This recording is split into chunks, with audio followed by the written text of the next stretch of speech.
Okay, yes, everyone. So we were talking about the comparison of basic strength in our previous lecture. तो वहीं से हम continue करेंगे. अब हम comparison कर रहे हैं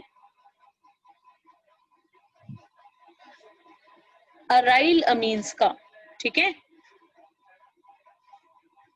कल हमने एलिफेटिक अमीन्स की बात की थी. आज हमारा सबसे पहला जो क्वेश्चन हो जाएगा वो है ammonia versus aromatic Amin.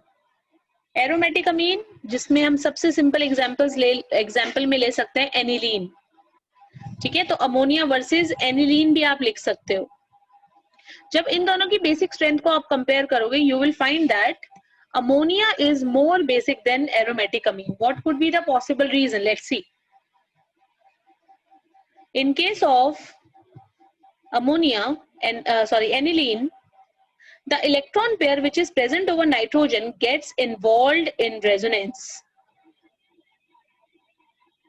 forming the following resonating structures.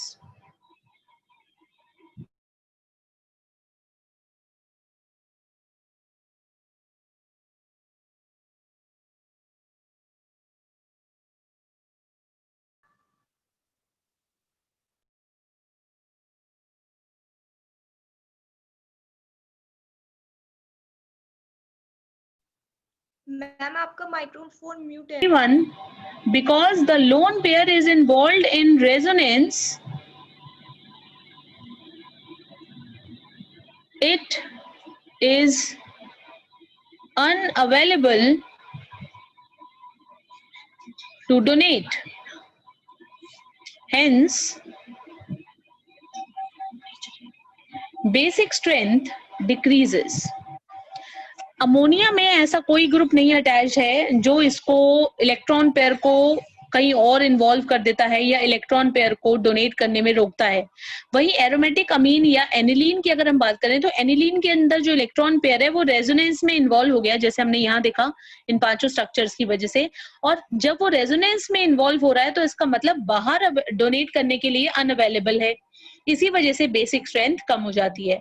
NCERT question है ये. ठीक है, एनसीईआरटी क्वेश्चन में इस तरीके से दिया हुआ है, explain by aniline has more pKb than methyl amine. PKb लिखा हुआ है मोर. पीकेबी मोर का मतलब है बेसिक स्ट्रेंथ लेस. तो यही क्वेश्चन दिया हुआ है. ठीक है, अगर अमोनिया से भी कम बेसिक है तो अमोनिया से तो मिथाइल अमीन ज्यादा बेसिक है, तो उससे तो कम बेसिक होगा ही होगा. बात समझ में आ गई है? एक और केस ले लेते हैं. RNH2 वर्सेस बेंजीन पर NH2. एक कंपाउंड है जिसको हम कहते हैं एलिफेटिक अमीन, जो दूसरा कंपाउंड है एनिलीन भी बोल सकते हैं, एरोमेटिक भी बोल सकते हैं. एरोमेटिक और एलिफेटिक अमीन में से कौन से ज्यादा बेसिक हैं? एलिफेटिक अमीन्स ज्यादा बेसिक हैं, मोर बेसिक. वाई? क्योंकि यहां पर होगा प्लस आई इफेक्ट और यहां पर क्या हो जाएगा? यहां पर हो जाएगी resonance. So due to plus I effect, our aliphatic amines are more basic than aromatic amines, in which the resonance take place and the basic strength decreases. समझ में आ गई बात? अगर हम RNH2 को अमोनिया से कंपेयर करते हैं तो सिर्फ हम प्लस आई इफेक्ट लिखेंगे. अगर हम एनिलीन को अमोनिया के साथ कंपेयर करते हैं तो सिर्फ रेजोनेंस लिखेंगे. लेकिन अगर दोनों को आपस में कंपेयर कर रहे हो तो दोनों बातें लिखोगे. भाई एक का इंक्रीज हो रहा है बेसिक स्ट्रेंथ क्योंकि उसका प्लस आई इफेक्ट है, और दूसरे में बेसिक स्ट्रेंथ कम हो रही है क्योंकि वहां पर रेजोनेंस की वजह से इलेक्ट्रॉन पेयर इन्वॉल्व हो चुका है. इसी वजह से वो अवेलेबल नहीं है डोनेशन करने के लिए. क्लियर? अब बात करते हैं कि अगर एनिलीन के ऊपर कोई ग्रुप लगा दिया जाए तो फिर बेसिक स्ट्रेंथ के ऊपर क्या सिचुएशन रहेगी. ठीक है, so the third case is when there are some kind of substituents on aniline. जब एनिलीन के ऊपर सब्स्टिट्यूएंट्स हम लगा देते हैं तो दो ही तरह के सब्स्टिट्यूएंट हो सकते हैं, या तो हो सकते हैं इलेक्ट्रॉन डोनेटिंग ग्रुप या हो सकते हैं इलेक्ट्रॉन विड्रॉइंग ग्रुप. जो इलेक्ट्रॉन डोनेटिंग ग्रुप हैं वो हमेशा बेसिक स्ट्रेंथ को इंक्रीज करेंगे और electron withdrawing group basic strength को डिक्रीज करेंगे।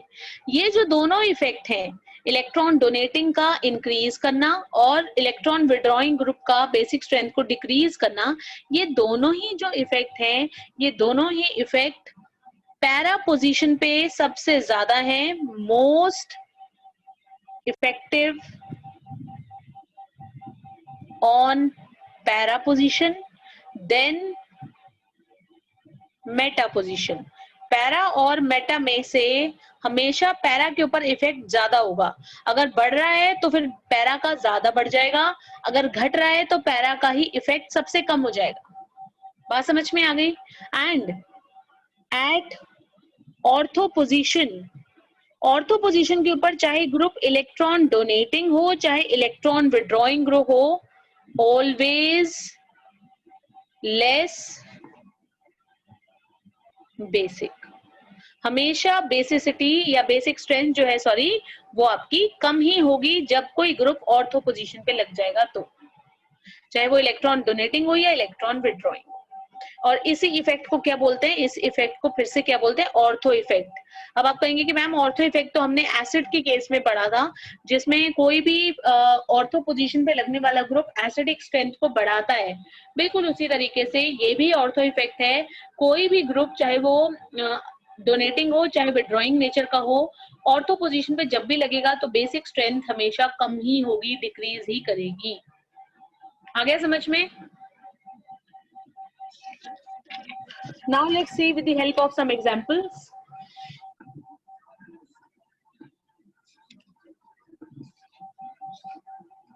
पहला जो है एग्जाम्पल ले लेते हैं, इन केस ऑफ टॉलिडीन्स।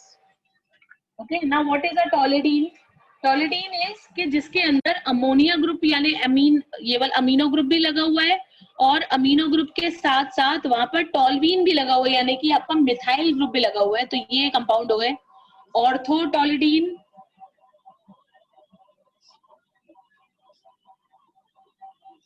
मेटाटॉलिडीन,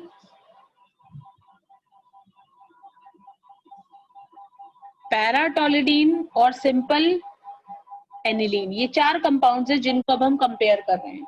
ये जो ग्रुप है बच्चों, CH3 ग्रुप, कैसा ग्रुप है?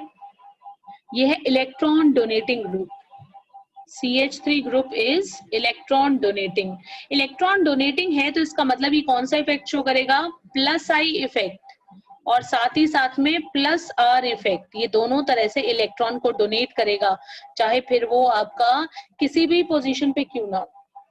ठीक है, और इसी वजह से जब भी वो इलेक्ट्रॉन डोनेट करेगा, इलेक्ट्रॉन डोनेटिंग इफेक्ट जब भी आएगा तो इस वजह से क्या होगा? The basic strength increases. So the basic strength will have the following order. इसमें सबसे ज्यादा जो है वो एसिडिक, सबसे ज्यादा बेसिक हो जाएगा पैरा, पैरा के बाद नंबर आ जाएगा मेटा का। बात समझ में आ रही है? क्लियर? और जैसे हमने कहा कि ऑर्थो के ऊपर चाहे ग्रुप आपका डोनेटिंग लगा हो या विड्रॉइंग लगा हो, उसकी बेसिक स्ट्रेंथ एनिलीन से कमी होगी, इसलिए तीसरे नंबर पे आ जाएगी आपकी एनिलीन और इन सब में सबसे कम हो जाएगा आपका ortho isomer. So this is the order of toluidines. NH2 लिखना था मुझे। ठीक है जी, क्लियर हो गई बात? अब इसके बाद दूसरा इसमें से केस ले लेते हैं। Let's talk about hydroxy aniline. Hydroxy aniline क्या होगा? मतलब NH2 के साथ साथ कौन सा ग्रुप लगा हुआ है? OH ग्रुप लगा हुआ है। तो ये ऑर्थो हाइड्रोक्सी एनिलीन। वैसे इसको अमीनोफिनॉल कहना ज्यादा बेटर होगा, ठीक है, बट कोई बात नहीं, एनिलीन की टर्म्स में पढ़ रहे हैं तो वही कहेंगे भाई, इसका एक्चुअल नेम वही चलेगा, 2 अमीनोफिनॉल, 3 अमीनोफिनॉल या मेटाफिनॉल, एक्चुअल नेम यही है इनके। लेकिन पहले हम वहां पर जब हमने फिनॉल्स की बात की थी तो एसिडिक स्ट्रेंथ को हम कंपेयर कर रहे थे और यहाँ NH2 ग्रुप की वजह से हम उसकी बेसिक स्ट्रेंथ को कंपेयर कर रहे हैं। दोनों क्वेश्चंस इसलिए डिफर है, गेटिंग इट? और एक मॉलिक्यूल, बेसिक मॉलिक्यूल आपका एनिलीन तो है ही। अब ये जो OH ग्रुप है, OH group is also electron donating group, लेकिन इसमें ये जो ऑक्सीजन प्रेजेंट है ये -I इफेक्ट भी शो करता है, ओके, क्योंकि इलेक्ट्रोनेगेटिव एटम है। और ऑक्सीजन के ऊपर जो इलेक्ट्रॉन प्रेजेंट है वो प्लस आर इफेक्ट शो करते हैं। इसी वजह से यहाँ पर जो ऑर्डर है वो थोड़ा सा डिफरेंट हो जाएगा। कैसे डिफरेंट होगा देखें जरा।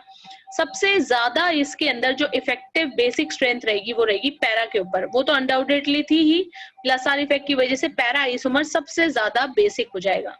लेकिन यहाँ पर जो मेटा पोजीशन के ऊपर OH ग्रुप लगा हुआ है, ये मेटा पोजीशन का OH क्या कर रहा है, माइनस आई इफेक्ट भी कर नहीं पा रहा और ना तो ये प्लस आर इफेक्ट शो कर पा रहा है, इसलिए इसकी जो बेसिक स्ट्रेंथ है वो बाकी सबके कंपैरिजन में सबसे कम हो जाएगी, सबसे कम। NH2 और OH मेटा वाला, इसको मैं मेटा ही लिख देती हूँ, ठीक है, क्लियर। मेटा वाले ग्रुप की, मेटा वाले कंपाउंड की जो बेसिक स्ट्रेंथ है वो इन सब में सबसे कम हो जाएगी, ओके। और जो ऑर्थो है, उस ऑर्थो की जो बेसिक स्ट्रेंथ है वो आपके एनिलीन से थोड़ी सी और मेटा से भी बढ़ जाएगी। इसका क्या रीजन है? इसका रीजन है कि जब ऑर्थो पोजीशन पे ये जो OH ग्रुप लगा हुआ है, ये यहाँ पर जो इलेक्ट्रॉन पेयर प्रेजेंट है इसके साथ हाइड्रोजन बॉन्डिंग कर लेगा और उसको स्टेबलाइज कर देगा, ठीक है, due to intramolecular hydrogen bonding. Electronic factor भी बोल सकते हो इसी चीज को, इंट्रामोलिक्यूलर हाइड्रोजन बॉन्डिंग भी बोल सकते हो। ये इंट्रामोलिक्यूलर हाइड्रोजन बॉन्डिंग जो करता है इसकी वजह से ये स्टेबलाइज हो जाता है और यही स्टेबलाइजेशन जो है इसकी बेसिक स्ट्रेंथ को बढ़ा देती है, ठीक है। जैसे हमने कल देखा था कुछ केसेस ऐसे थे जो हाइड्रोजन बॉन्डिंग की वजह से स्टेबलाइज हो गए थे, राइट। जब हमने कंपेयर किया था प्राइमरी, सेकेंडरी और टर्शरी मिथाइल और इथाइल अमीन्स को, उसमें भी ये मैंने आपको बताया था कि हाइड्रोजन बॉन्डिंग हो जाती है जिसकी वजह से मॉलिक्यूल स्टेबलाइज कर जाते हैं इन द एक्वस सॉल्वेंट। यहाँ पर भी कुछ ऐसा ही हो रहा है, लेकिन यहाँ पर एक्वस सॉल्वेंट की जरूरत नहीं है क्योंकि यहाँ पर हाइड्रोजन बॉन्डिंग खुद से ही हो रही है, मॉलिक्यूल के अंदर ही हो रही है। इसलिए इंट्रामोलिक्यूलर हाइड्रोजन बॉन्डिंग की रीजन की वजह से ही जो आपका ऑर्थो अमीनो फिनॉल कह लीजिए या फिर आप इसको ऑर्थो हाइड्रोक्सी एनिलीन कह लीजिए, ये जो कंपाउंड है इसका बेसिक स्ट्रेंथ एनिलीन से भी ज्यादा हो जाता है और मेटा आइसोमर से भी ज्यादा हो जाता है। तो ये आपका ऑर्डर हो गया, पैरा सबसे ज्यादा, ऑर्थो उससे कम, एनिलीन फिर, और सबसे चौथे नंबर पे मेटा। मेटा का सबसे कम इसलिए है क्योंकि इसमें कोई भी इफेक्ट काम नहीं कर रहा है, ना तो माइनस आई और ना ही प्लस आर, कोई भी इफेक्ट अच्छे से अपना रोल प्ले नहीं कर पा रहा है, ठीक है, समझ में आ गया। बिल्कुल ऐसा ही इफेक्ट जो OH है इसकी जगह अगर आप OCH3 ग्रुप लेते तो भी आता, उसमें भी इसी तरह का इफेक्ट देखने को मिलता है। और जो आपका NH2 ग्रुप है, यानी अगर 2 बार NH2 ग्रुप लगे हुए हैं तो भी इसी तरह का इफेक्ट देखने को मिलेगा, ओके। बस फर्क इतना है कि वो म्यूचुअली इतना स्ट्रॉन्ग हाइड्रोजन बॉन्डिंग नहीं कर पाते, इसलिए अगर NH2 वाला केस लोगे तो वहां ऑर्डर हो जाएगा PM, then your simple aniline और सबसे कम हो जाएगा ऑर्थो। ऑर्थो तो ऑर्थो इफेक्ट की वजह से कम हो गया, और जो मेटा है उसके अंदर यहाँ पर इसकी जो बेसिक स्ट्रेंथ है वो उतनी ज्यादा ऑर्थो की नहीं हो पाती है, सबसे कम इसी की रह जाती है, okay. We can also talk about nitroanilines. Nitroanilines क्या होंगे? बेंजीन पर NH2, ऑर्थो पोजीशन पे NO2 ग्रुप, या फिर आपके मेटा पोजीशन पे NO2 group, similarly para position के ऊपर NO2 ग्रुप, और साथ में एनिलीन भी लिख लेते हैं। तो ये आपके 4 कंपाउंड्स है। अगर इनकी बेसिक स्ट्रेंथ को कंपेयर करना हो तो क्या करेंगे? अब देखो NO2 ग्रुप की बात कर रहे हैं, जो NO2 ग्रुप है that is electron withdrawing group. कैसा है? इलेक्ट्रॉन विड्रॉइंग इन नेचर है, तो इसलिए जो बेसिक स्ट्रेंथ है वो तो कम ही होगी, ठीक है। लेकिन सबसे कम कहाँ हो जाएगी? सबसे कम हो जाएगी आपके पैरा पर, गेटिंग इट। लेकिन फिर से एक केस यहाँ पर और जनरेट हो जाता है, जो ऑर्थो वाला है ना, ऑर्थो वाले का वैसे तो बेसिक स्ट्रेंथ कम तो होना ही था, लेकिन ये फिर से क्या हो जाता है आपका इंट्रामोलिक्यूलर हाइड्रोजन बॉन्डिंग वाला केस आ जाता है। तो ऑर्डर कुछ इस तरीके से चलेगा। इनमें सबसे ज्यादा बेसिक कौन है? एनिलीन है, सबसे ज्यादा बेसिक एनिलीन है। एनिलीन से कम बेसिक किसका नंबर आएगा? मेटा का, क्योंकि मेटा के ऊपर कोई भी इफेक्ट अगेन काम नहीं करेगा। NO2 Meta group. मेटा के बाद आ जाएगा ऑर्थो, और पैरा, ऐसे आना चाहिए था, लेकिन क्योंकि इंट्रामोलिकुलर हाइड्रोजन बॉन्डिंग हुई इसलिए पहले आएगा पैरा और उसके बाद लास्ट में आ जाएगा।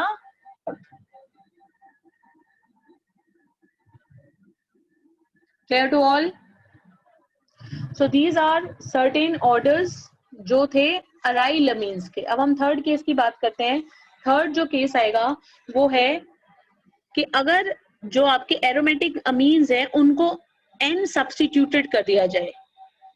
इफ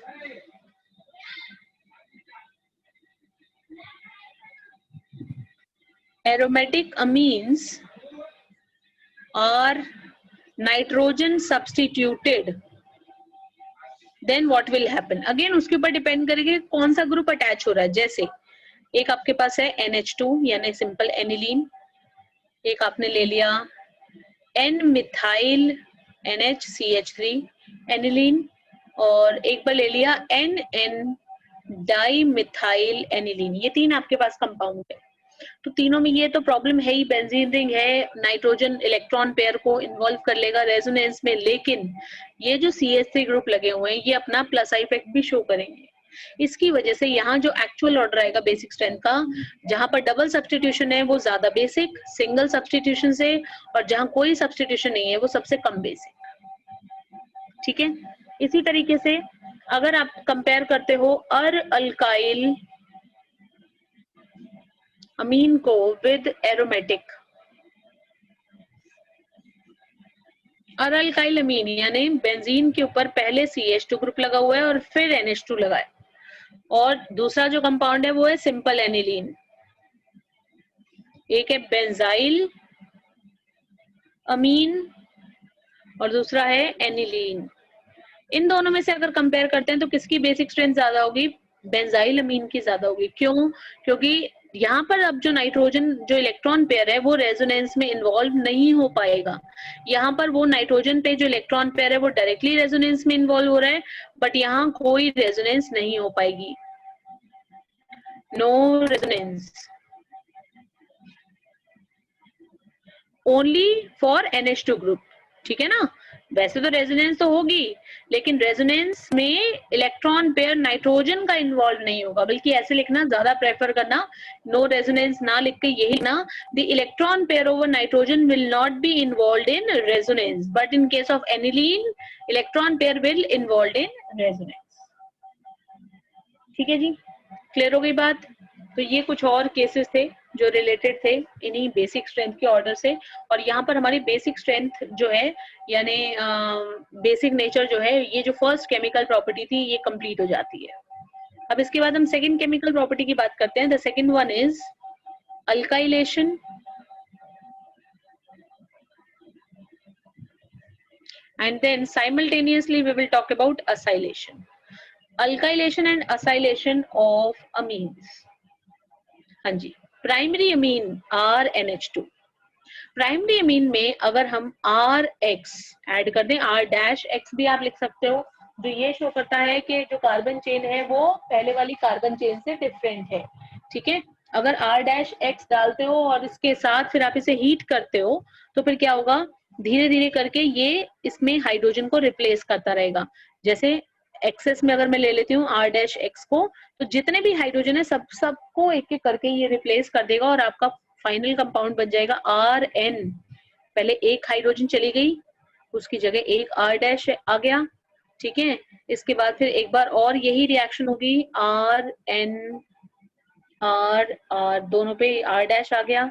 ठीक है, और फिर एक बार और रिएक्शन हो जाएगी RN R दो R- की बजाय तीन R- हो जाएंगे, और ये पूरा का पूरा X नेगेटिव के साथ भी जुड़ा रहेगा।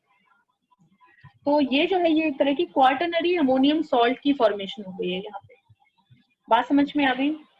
क्लियर? अगर आपको आइडेंटिफाई करना है कि ये बना है कि नहीं, तो इसी कंपाउंड के अंदर आप सिल्वर हाइड्रोक्साइड डाल दीजिए। जैसे सिल्वर हाइड्रोक्साइड डालोगे तो फिर वहां पर सिल्वर क्लोराइड के प्रेसिपिटेट बन जाएंगे, PPT बन जाएंगे, व्हाइट PPT नजर आएंगे, और इसका मतलब ये हुआ कि क्वार्टनरी अमोनियम सॉल्ट बन चुका है। ओके, समझ में आया? फिर से देख लो। अब मैं इसको एक जनरल रिएक्शन की फॉर्म में लिख रही हूँ। जैसे मेरे पास सपोज था CH3NH2 मिथाइल अमीन, और मिथाइल अमीन में अगर और CH3, Cl या Br या I ऐसा कुछ डालकर हीट किया जाए तो सारे के सारे हाइड्रोजन रिप्लेस होते रहेंगे। पहले बन जाएगा CH3 ट्वाइस NH, फिर बन जाएगा CH3 थ्राइस N और फिर फाइनली बन जाएगा CH3 4N positive Cl negative. ये एक एक करके सब बन जाएंगे। ठीक है, इसको कहा जाता है एग्जॉस्टिव मिथाइलेशन। एग्जॉस्टिव मतलब जब तक हाइड्रोजन खत्म ना हो जाए तब तक मिथाइल ग्रुप लगाते जाना लगाते जाना लगाते जाना, एग्जॉस्टिव मिथाइलेशन। ठीक है, ऐसा ही एनिलीन के साथ भी किया जा सकता है।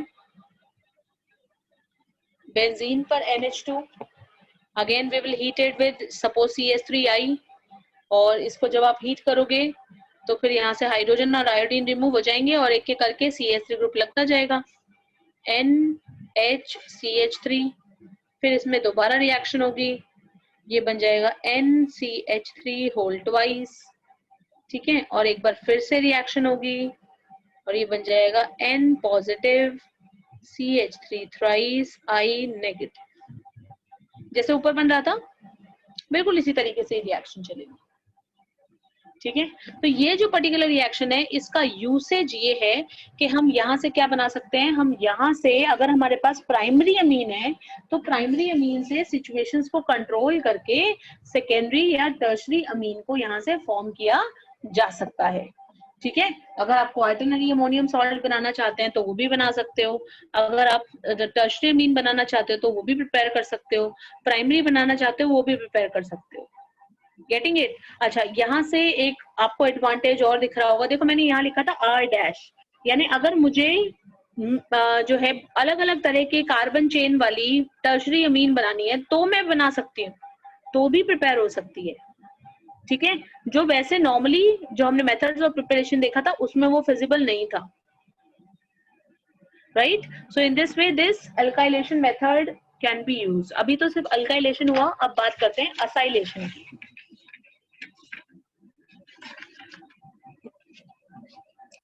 जो असाइलेशन है, असाइलेशन का मतलब होता है असाइल ग्रुप लगाना, RCO ग्रुप ऐड करना इज नोन एज असाइलेशन। अब ये कैसे होगा, देखो फिर से, जैसे आपके पास कोई दिया हुआ है RNH2, ठीक है, इसके अंदर अगर हम एसाइल क्लोराइड यानी एसिड क्लोराइड RCOCl या फिर एनहाइड्राइड RCOO,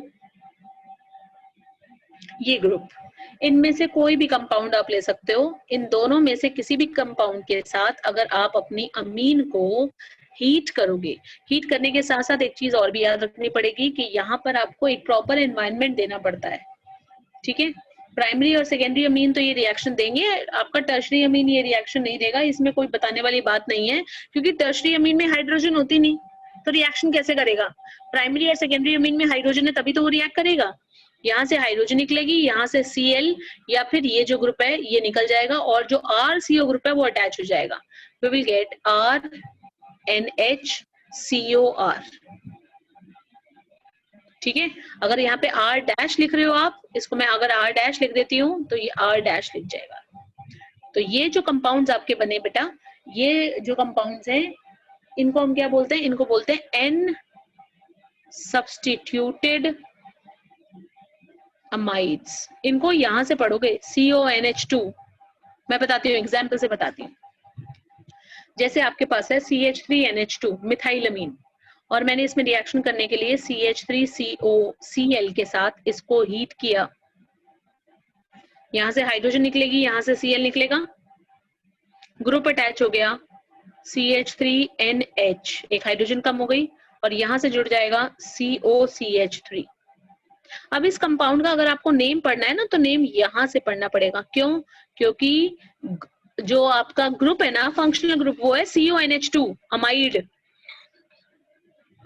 CO ग्रुप लगाते ही ये अमाइड बन गया है, तो अभी ये कंपाउंड क्या हुआ, ये हुआ N मिथाइल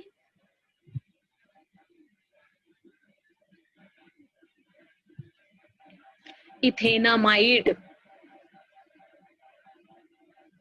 ठीक है, इसलिए नाम लिखा हुआ था। नाइट्रोजन के ऊपर सब्स्टिट्यूशन वाले अमाइड बनते हैं, तो नाइट्रोजन के ऊपर मिथाइल ग्रुप रह गया और इथेनामाइड बन गया। ठीक है जी, आ गई बात समझ में? यही अगर आप एग्जॉस्टिव करते हो, यानी इसको फिर से एक्सेस में ले लेते हो, तो एक्सेस में ले लोगे तो एक बार और रिएक्शन हो जाएगी। अगर हाइड्रोजन प्रेजेंट है तो रिएक्शन दोबारा भी हो सकती है, CH3। ठीक है, अब सपोज ये हो गया, मतलब इसको एक्सेस में नहीं लेना पड़ेगा, 1 मिनट रुको भाई। इसको एक्सेस में ना लेके ऐसा कर सकते हैं, हाँ, प्राइमरी अमीन की बजाय हम सेकेंडरी अमीन के साथ रिएक्शन कर सकते हैं। ट्वाइस NH CH3 COCl, हाँ, फिर से रिएक्शन हो जाएगी, हाइड्रोजन और Cl निकल जाएंगे हीटिंग करने से, और आपको प्रोडक्ट मिल जाएगा CH3 ट्वाइस N और साथ में COCH3। कंपाउंड का नाम हो गया NN डाइमिथाइल इथेनामाइड। इथेनामाइड को एसिटामाइड भी कहते हैं, acetamide is a common name. ठीक है, और जैसा एलिफेटिक अमीन के साथ कर रहे हो वैसा ही एरोमेटिक के साथ भी कर सकते हो, बस एरोमेटिक अमीन्स के अंदर सॉल्वेंट जो है वो प्रॉपर चूज करने पड़ते हैं। जैसे अगर आपने एनिलीन ली और एनिलीन के साथ CH3 COCl की रिएक्शन करा रहे हो तो पिरिडीन की प्रेजेंस में ले लो। अगर आप CH3 CO के साथ रिएक्शन करा रहे हो, यानी कि एनहाइड्राइड ले रहे हो, तो फिर इसको आप सल्फ्यूरिक एसिड की प्रेजेंस में रिएक्शन करा सकते हो। और अगर CH3 ग्रुप की बजाय आपने C6H5COCl ग्रुप ले लिया तो फिर ये रिएक्शन कराने के लिए एक्वस NaOH को यूज करेंगे। प्रोडक्ट देखो कैसे बन रहे हैं, इसमें COCH3 ग्रुप लग जाएगा, इसमें भी COCH3 ग्रुप लगेगा और इसमें COC6H5 ग्रुप लगेगा। बेंजीन पर NHCOCH3, फिर से बेंजीन के ऊपर NHCOCH3 और यहां बन जाएगा बेंजीन के ऊपर NHCOC6H5। जो लास्ट वाली रिएक्शन है इसको स्कॉटन बामन दोबारा बोल सकते हो। स्कॉटन बामन पहले भी पढ़ी है तुमने, फिनॉल के लिए पढ़ी थी, सेम रिएक्शन है उसमें भी। फिनॉल था C6H5COCl लिखा हुआ था एक्वस NaOH और प्रोडक्ट था अकॉर्डिंगली। ऐसा ही है ये भी। जो पहले वाली दोनों रिएक्शन है ना एनिलीन में, पहले वाली दोनों रिएक्शंस, इसको बोलते हैं प्रोटेक्शन ऑफ अमीनो ग्रुप। इस रिएक्शन को प्रोटेक्शन बोलते हैं। NH2 ग्रुप को प्रोटेक्ट करना। जैसे ही COCH3 ग्रुप लग जाएगा आपका NH ग्रुप सेव हो जाएगा, प्रोटेक्ट हो जाएगा। यानी अगर हम कोई रिएक्शन करेंगे तो फिर वहां पर NH2 ग्रुप की इन्वॉल्वमेंट नहीं होगी। अगर हमें ये सिर्फ हम इसी के साथ कर सकते हैं, NH2 के साथ। NH2 ग्रुप है ना बहुत ज्यादा इंटरफेयर करता है रिएक्शंस में। ओके, तो इसी इंटरफेरेंस को कंट्रोल करने के लिए हम पहले ये रिएक्शन करा के इस ग्रुप को छुपा देते हैं, प्रोटेक्ट कर देते हैं, फिर हमारी नॉर्मल रिएक्शन कराते हैं और नॉर्मल रिएक्शन कराने के बाद वापस से इस ग्रुप को इसमें कन्वर्ट करने के लिए हाइड्रोलिसिस कर दिया जाता है। आया कुछ समझ में? तो ये बहुत इंपॉर्टेंट रिएक्शन है बच्चों, इसको अच्छे से देख लो। Protection is very very important. कैसे यूज होगा आगे आपको पता चलेगा जब हम केमिकल प्रॉपर्टीज कंप्लीट करेंगे। ओके, तो ये हो गया अल्काइलेशन और असाइलेशन। अब इसके बाद नेक्स्ट रिएक्शन पे आ जाइए। Next chemical property is reaction with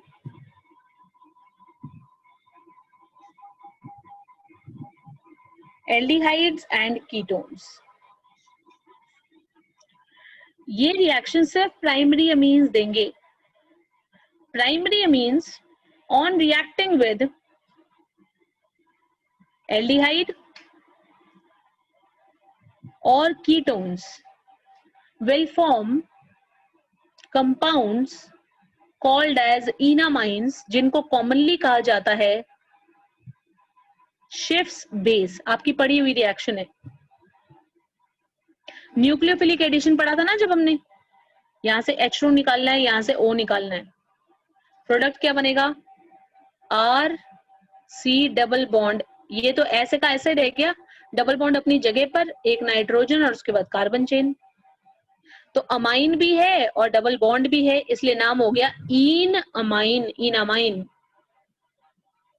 पढ़ी है ना ये रिएक्शन। शिफ्ट्स बेस चेक कर लेना, एल्डिहाइड कीटोन वाले चैप्टर में टेबल बनाई थी ना, जो टेबल, उस टेबल में था ये।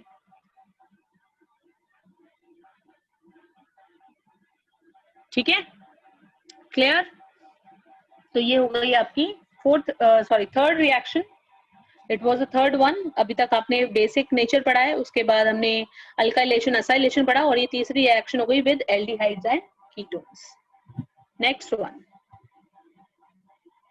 कार्बाइल अमीन रिएक्शन, नेम रिएक्शन है, और नेम रिएक्शन होने के साथ साथ एक चीज और भी आपको इसके बारे में बता दूं, ये रिएक्शन भी सिर्फ प्राइमरी अमीन देंगे, only for primary amine.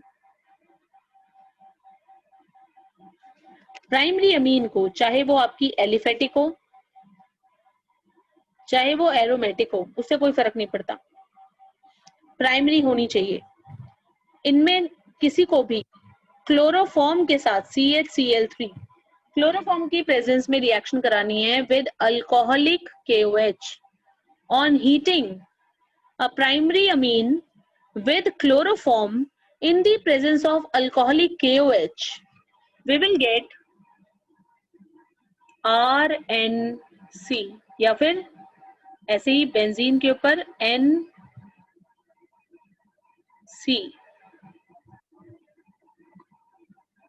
Clear.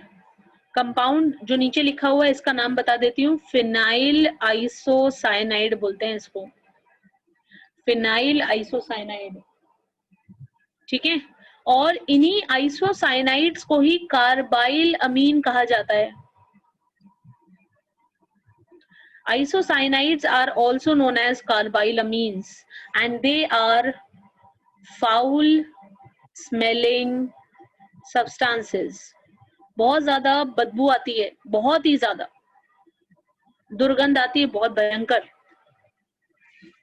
ठीक है, so they are foul smelling substances. तो अगर आपको आइडेंटिफाई करना है कि आपके पास जो अमीन है, आपको टेस्ट ट्यूब में एक अमीन डाल के दे दिया, भाई कह दिया अमीन है, अब ये नहीं पता कि ये प्राइमरी है, सेकेंडरी है या टर्शरी है, आप पता करो। तो अगर आप उसमें क्लोरोफॉर्म और अल्कोहलिक KOH डाल के हीट करते हो और आपको बहुत ज्यादा बदबू आती है, तो इसका मतलब है कि वो अमीन कैसी है, प्राइमरी है। अगर कोई स्मेल नहीं आ रही तो इसका मतलब प्राइमरी अमीन नहीं है, फिर कोई और टेस्ट करना पड़ेगा। ठीक है, clear. Ma'am please stop recording.